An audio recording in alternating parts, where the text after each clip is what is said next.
Whispers of Gunpowder and Dust, the Untold Saga of Josie Wales. Prologue, Embers of a Broken Land. The Missouri wind howled like a wounded wolf, its mournful cry cutting through the scorched landscape of a land torn asunder by brothers' blood and federal fury. Here, where the earth was salted with grief and the horizon burned with unquenchable rage, a story would be etched, not in ink, but in gunpowder, blood, and an unbreakable spirit of survival. Josie Wales wasn't born an outlaw. He was forged in the crucible of a nation's most brutal conflict, hammered into shape by the relentless anvil of war and betrayal. Before the first cannon roared and the first drop of familial blood stained the Missouri soil, he was simply a farmer, a man whose world was measured by acres of corn, the rhythm of his plow, and the quiet dreams of a peaceful existence. But peace, like mercy, was a luxury rarely afforded to men in those days. Chapter 1: The Quiet Before the Storm. The Wales farm sat nestled in the rolling hills of southwestern Missouri, a patch of green defiance against the harsh terrain. Josey, then known simply as Joseph Wales, was a man of few words but deep convictions. His hands, calloused from years of farming, told stories of honest labor and quiet determination. His eyes, a steel blue that could cut through the Missouri mist, held something more, a depth of understanding that comes from generations of frontier survival. When the war drums began to beat their savage rhythm across the divided states, Josey watched with a farmer's pragmatism and a mountaineer's wariness. The Confederacy called for defenders, promising honor and protection. The Union demanded loyalty, threatening destruction for those who would not bend. And in the middle of this tempestuous landscape, Josie Wales stood, not as a hero, not as a villain, but as a man simply trying to protect what was his. A man's land is his blood, his father had always said.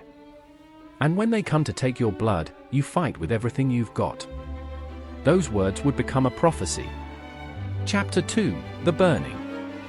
They came on a crisp autumn morning, when the leaves were turning the color of dried blood and the air held that sharp promise of winter. Union militia, their blue uniforms a stark contrast against the golden Missouri countryside. They didn't ride like soldiers, they rode like wolves, hungry and merciless. The first shots rang out like a blasphemous prayer. Josie's wife, Elizabeth, a woman with hair the color of wheat and eyes that could stop a charging stallion, was in the kitchen when the first flames licked the barn's wooden walls. His children, 3 young souls not yet touched by the complexity of a nation's madness, were playing near the creek. What happened next would transform Joseph Wales from a simple farmer into a legend whispered around campfires and saloons for generations. The militia didn't just burn his barn. They didn't just destroy his crops. They murdered his family. Elizabeth fell first, a bullet through her heart as she tried to protect the children. The children. God help him, the children died trying to run, and their small bodies cut down like wheat before the scythe. At that moment, something died in Josie Wales. And something else was born, a creature of pure, distilled vengeance. Chapter 3: The Transformation. Vengeance is a curious thing. It doesn't simply consume a man, it reshapes him, molecule by molecule, until what remains is something between a human and a force of nature. Josie Wales became that force. He didn't join the Confederate Army. He became something far more dangerous, a guerrilla fighter known as a bushwhacker. These were men who operated outside traditional military structures, conducting lightning-fast raids and disappearing into the wilderness like ghosts. "I ain't fighting for no flag," he would later tell a companion. "I'm fighting for what was taken from me." His reputation grew with each encounter. Union soldiers learned to fear the name Wales, a name that became synonymous with swift, merciless retribution. He moved like smoke, struck like lightning, and vanished before the echo of gunshots had faded. Chapter 4: Blood and Borderlands. The Missouri-Kansas border became a hellscape of revenge and counter-revenge. Josie Wales moved through this landscape like a phantom, his reputation growing with each calculated strike. Union patrols spoke of him in hushed whispers, a specter who could vanish faster than a prairie dust devil and strike with more precision than a rattlesnake. His band of guerrilla fighters was small but legendary. Men who had lost everything, who understood that survival meant more than just breathing. They were ghosts in buckskin and leather, warriors who had forgotten the meaning of surrender. Captain Samuel Terrell, a Union officer with a reputation for brutality, made hunting whales his crusade. "That man ain't a soldier," Terrell would snarl. "He's a rabid dog that needs putting down." But dogs backed into corners often bite the hardest. Chapter 5: The Ambush at Bloody Creek. It happened on a moonless night in late 1864. The air was so cold it could crack bone, and the landscape was a monochrome of shadow and frost. Terrell's intelligence suggested Wales and his small band would be crossing Bloody Creek, a narrow pass surrounded by steep limestone bluffs. What Terrell didn't know was that Josie Wales understood terrain like a wolf understands its hunting grounds. The ambush was perfectly laid, or so Terrell thought. 50 Union soldiers, positioned like a steel trap, waiting to spring closed on Wales's small group. But Wales wasn't just fighting, he was teaching a lesson written in gunpowder and lead.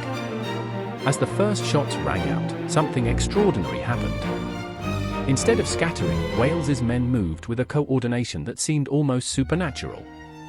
They weren't just fighting, they were dancing a deadly waltz of survival.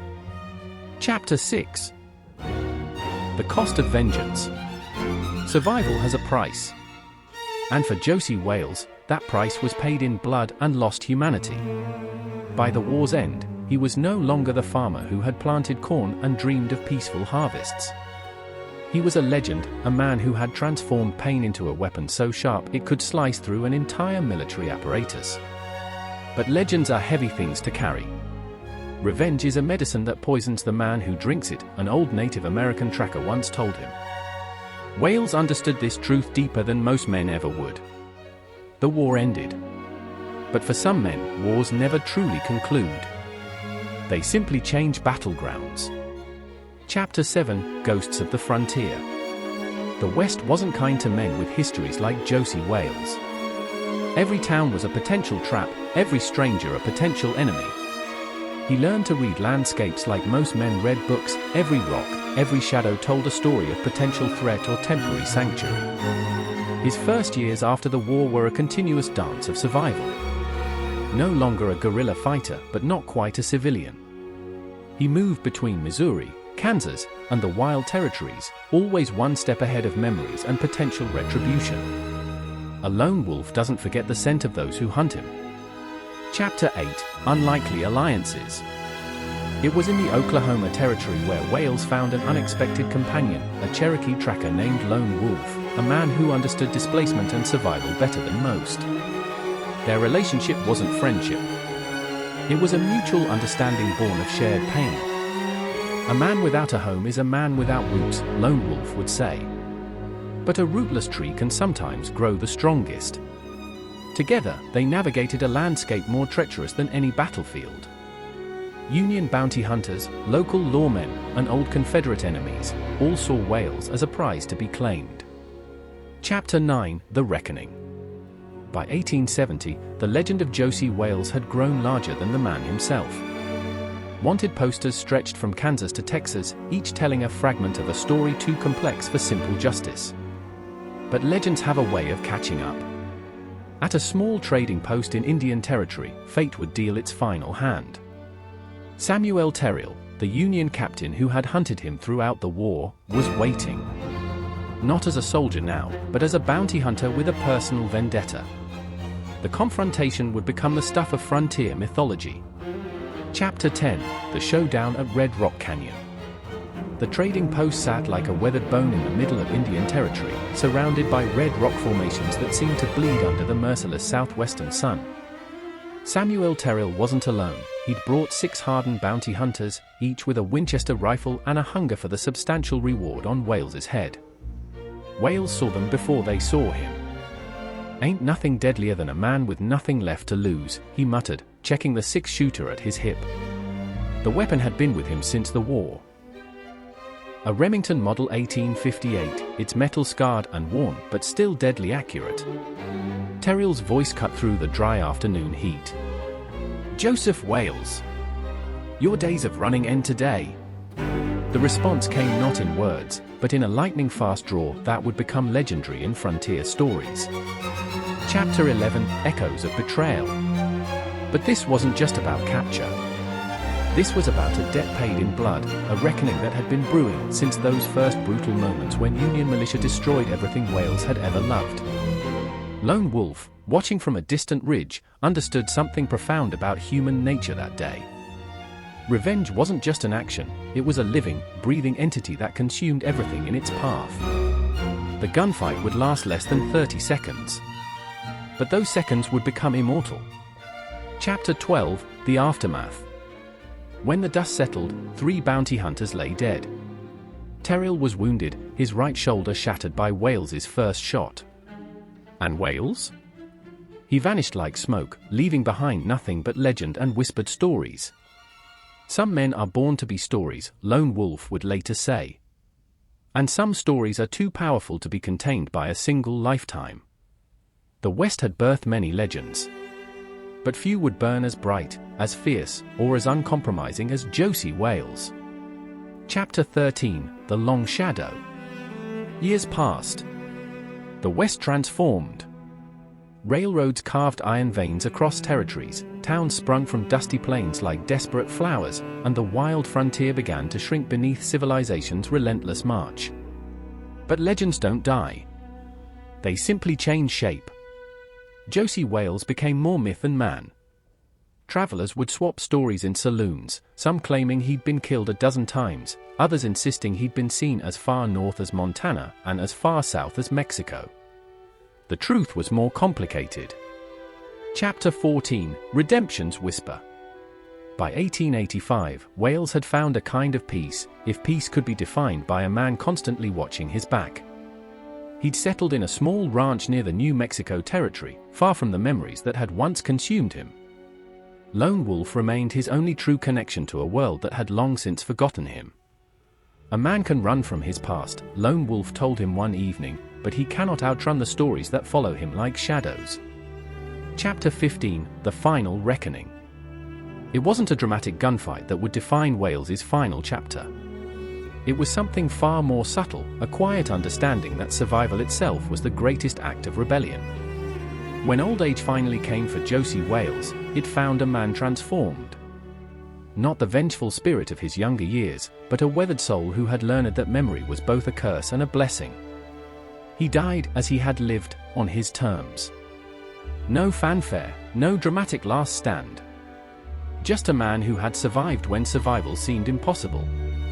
Epilogue, Whispers in the Wind. They say some stories are too powerful to be contained by a single lifetime.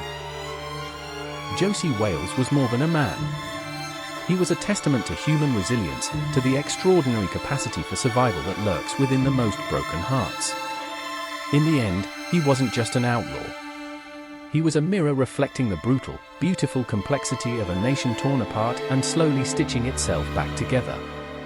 The wind still whispers his name across the Missouri hills, a ghost story, a legend, a warning. Some men are remembered. Some men are feared. And some men become something more entirely. Join the adventure with the Western Echoes, Cowboy Tales Unleashed. If you're loving our cowboy stories and captivating tales, don't miss out. Hit that subscribe button to stay updated on all our future posts. Saddle up and ride along with us.